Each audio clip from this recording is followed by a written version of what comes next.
Why hello everyone and welcome to a brand new video. In this one, everyone will be checking out a legendary and fan favorite attachment for the KAR98K sniper rifle here in Modern Warfare 3. So if you guys weren't already aware, with the launch of Modern Warfare 3 Season 4, there was a fan favorite weapon that was added into the game, and that is naturally the KAR98K. Now in similar fashion to previous versions of the weapons that we saw back in Call of Duty Vanguard, Modern Warfare 2019, or even in older games like World War II or World at War, there was a very interesting attachment that you could equip on this weapon, and that is naturally the bayonet. So as you guys can see, if you level up the weapon high enough, there is going to be a muzzle attachment which allows you to get a bayonet. And I will say, using the bayonet here in Modern Warfare 3 is a lot of fun, especially if you are going to be playing on a smaller map like, for example, Shipment. You can get some pretty crazy collateral kills and double kills and triple kills and whatnot. So yeah, that's why I'm going to be checking out this video, and I thought for old time's sake, I'm going to be also showcasing the class setup. So as you guys can see over here, we got the KAR98K, and if we open up the gunsmith, we naturally have the bayonet, which is going to be for our muzzle. We got the Bryson carbine barrel, the SL Razor Shock laser, no stock. So we're going to be kind of going back to the classic loadout that you guys might have saw back in Modern Warfare 2019 or Warzone. And we also have the XRK hand stop. So basically my thought process for this class setup is I'm effectively turning this weapon into a mini shotgun or a sniper rifle shotgun, especially since you got that bayonet. It means that you can pretty much poke opponents at close range. So whether you're at close range, medium range, or long range, you can do quite well with this weapon. And for the secondary, naturally we have the Renetti, tactical is the stun grenade, we got the sticky grenade for the lethal, commando gloves, lightweight boots, and then we also have the EOD padding. So yeah, overall pretty standard class setup, but does the job quite well. And yeah guys, with that being said, if you want to enjoy this video, make sure to leave a like on it down below, as well as be sure to subscribe. So without further ado, let's dive right into the gameplay. Okay, so we pretty much got this win in the bag. I mean, you can see we're joining up a little bit late, but surprisingly we're going to be on the winning team, which is always a nice surprise. After all, most of the games you end up joining in late, it's usually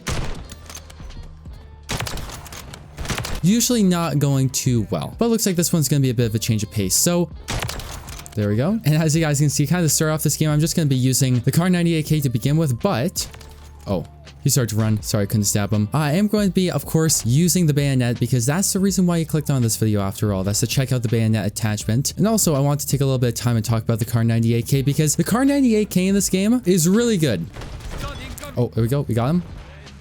Wait. God, wait here. Oh, and the game's over. Oh my goodness. Okay, so now we're going to be on shipments, but kind of as no surprise to anyone, the KAR98K in Modern Warfare 3 is a very good weapon because pretty much the KAR98K in any game that's in has always been like a stellar weapon. Not just a stellar sniper rifle, but just one of the best guns across the board. You know, we saw that back in Modern Warfare 2019. Naturally, the KAR98K was basically the only sniper rifle that people used in Warzone for a very long time. And then the same thing was true back in Call of Duty World War II. Oh, and there we go. And heck, even if you want to go back to Call of Duty World at War, very similar situation. It was probably the best sniper rifle in the game because it was simply the fastest sniper rifle. So that tradition is going to be continuing over to Modern Warfare 3. And the nice thing about it is, and this is pretty much the reason why it's so famous, is because since it's such a fast sniper rifle, you can basically use it like not just a traditional sniper rifle, but in kind of the situation where I'm using it right now, which I effectively made kind of shotgun, you know, especially since you got the iron sights going on. So that's where I can use it on a map like Shipment as an example. And one thing that is pretty funny, and this has been pretty much the case since effectively World at War, is that you've pretty much always been able to put on a bayonet attachment. So that's why when I saw that for Season 4, we were going to be getting the KAR98K Modern Warfare 3, it's like, okay, you're going to have to be able to put a bayonet on it, won't you? Okay, very nice. So then we start to level up the weapon, and of course I unlock the muzzle attachments. And I naturally saw the bayonet attachment. I'm like, okay, it's back, and I knew I was going to be making this video.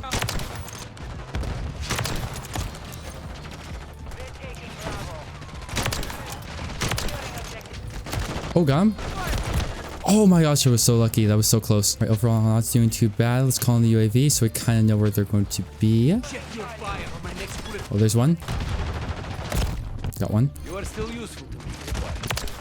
Got two. Got three. All right, we're back. Just give it a second. Just give us a second here. Let's call in the UAV. Oh, there we go.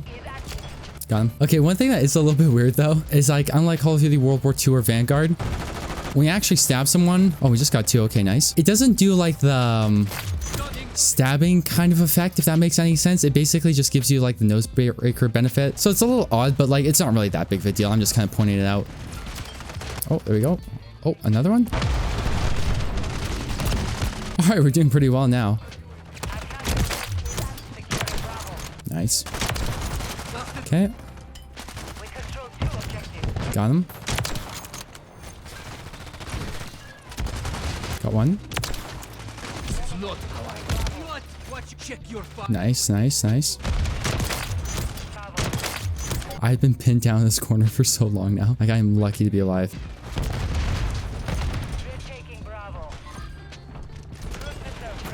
Just poke him. Okay, let's go and call on the SAE. I'm thinking this corner here. Oh, got him, got him. Nice. Nice. The nice thing is she's just got a lot more lunge and just a lot more range. It feels kind of like the old panic knifing that we do in some of the older games. Oh, nice, nice. Nice.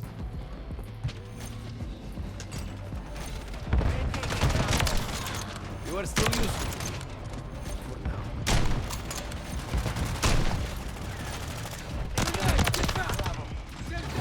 Alright, there we go. Fortunately lost, but did end up dropping 64 kills, so I am happy about that. And we also got tied with the most captures on the team, so that's good. I'm gonna hit a no scope with this one. Gotta hit that YY. Anyway, before I end off today's video overall, one final topic that I want to talk about, and that's of course Black Ops 6. So it's kind of crazy to think about, but in a couple days from now on Sunday, at the time of making this video, June 9th, we are going to be getting the Black Ops 6 reveal. So yes,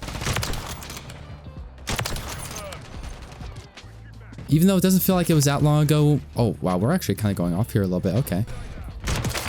Anyway, I just need to take a little breather over here and we're getting stunned, so that's great. Let's go call on the UAV. But anyway, going back to what I was originally going to say, even though it doesn't feel like it was that long ago since Modern Warfare 3 came out, it actually has been, because of course the next game, which is going to be made by Treyarch, is going to be not coming out soon. However, the reveal is going to be happening very shortly. And it is pretty interesting because of course this is going to be the first Treyarch game in quite a little while. The last one was Black Ops Cold War, naturally, which was 4 years ago, which I would say, when I think about it, doesn't feel like Black Ops Cold War came out that long ago, but in hindsight, it has been 4 years, of course. And just for a little bit of reference for like kind of a timeline, the time difference between when Black Ops Cold War came out and when Black Ops 6 is going to be coming out a little bit later this year is almost the same time difference between the launch of Black Ops Cold War and the launch of Black Ops 3. Naturally, that was a 5-year time difference between the two games, but this one is 4 years. So it's not exactly the same, but it's pretty close. And I think it is really interesting because, of course, for quite a little while now, the games that we've been playing have been either made by Infinity Ward or made by Sledgehammer Games. Predominantly, what I find interesting is it actually been mainly Sledgehammer Games, of course. After Black Ops Cold War, we had Vanguard, which was made by Sledgehammer. Then we had Modern Warfare 2, which was made by Infinity Ward. And then we had Modern Warfare 3, which we're playing right now, of course, which was kind of like the perfect mix or collaboration between Sledgehammer Games and Infinity Ward.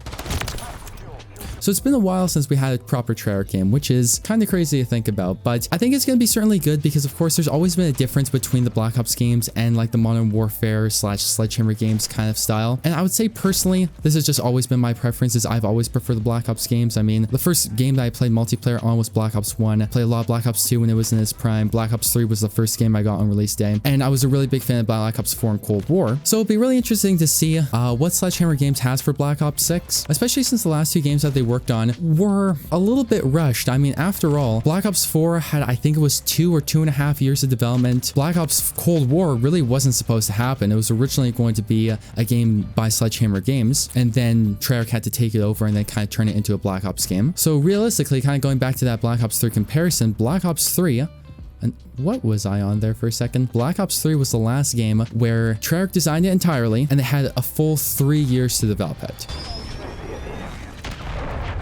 Oh, there we go. That's pretty nice.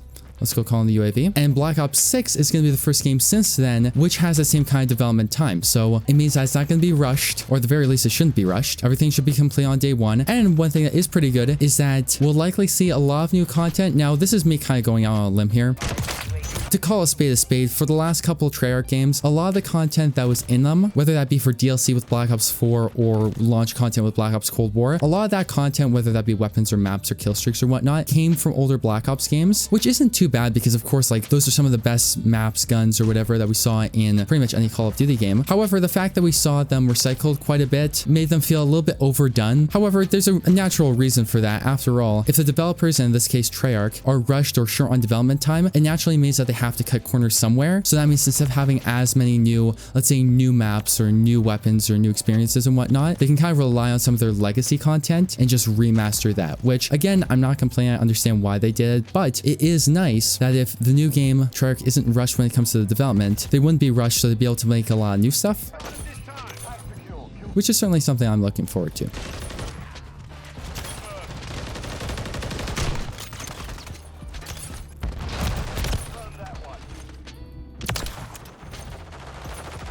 But yeah, if you guys haven't already, make sure you comment down below. What are your thoughts on the Black Ops 6 reveal? Are you looking forward to it, of course? And also, if you'd like to, you can comment down below what's one thing that you are looking forward to seeing in Black Ops 6, or what's one thing that you're hoping to see. You know, many people had their hopes up for, let's say, some of the past Call of Duty games like Modern Warfare 2 and Modern Warfare 3 or Vanguard. So one thing I will say is I am hopeful for Black Ops 6, but I will keep my opinions until the game officially comes out and we can actually try it out. So also, that's going to kind of wrap up the game. So yeah, guys, that's going to effectively wrap up today's video. I hope you went on to enjoy it. And if you did, don't forget to leave a like on it down below, as well as be sure to subscribe. So thank you once again for watching. I'm your host, Deeper Jungle. And as always, I hope to see you in the next one.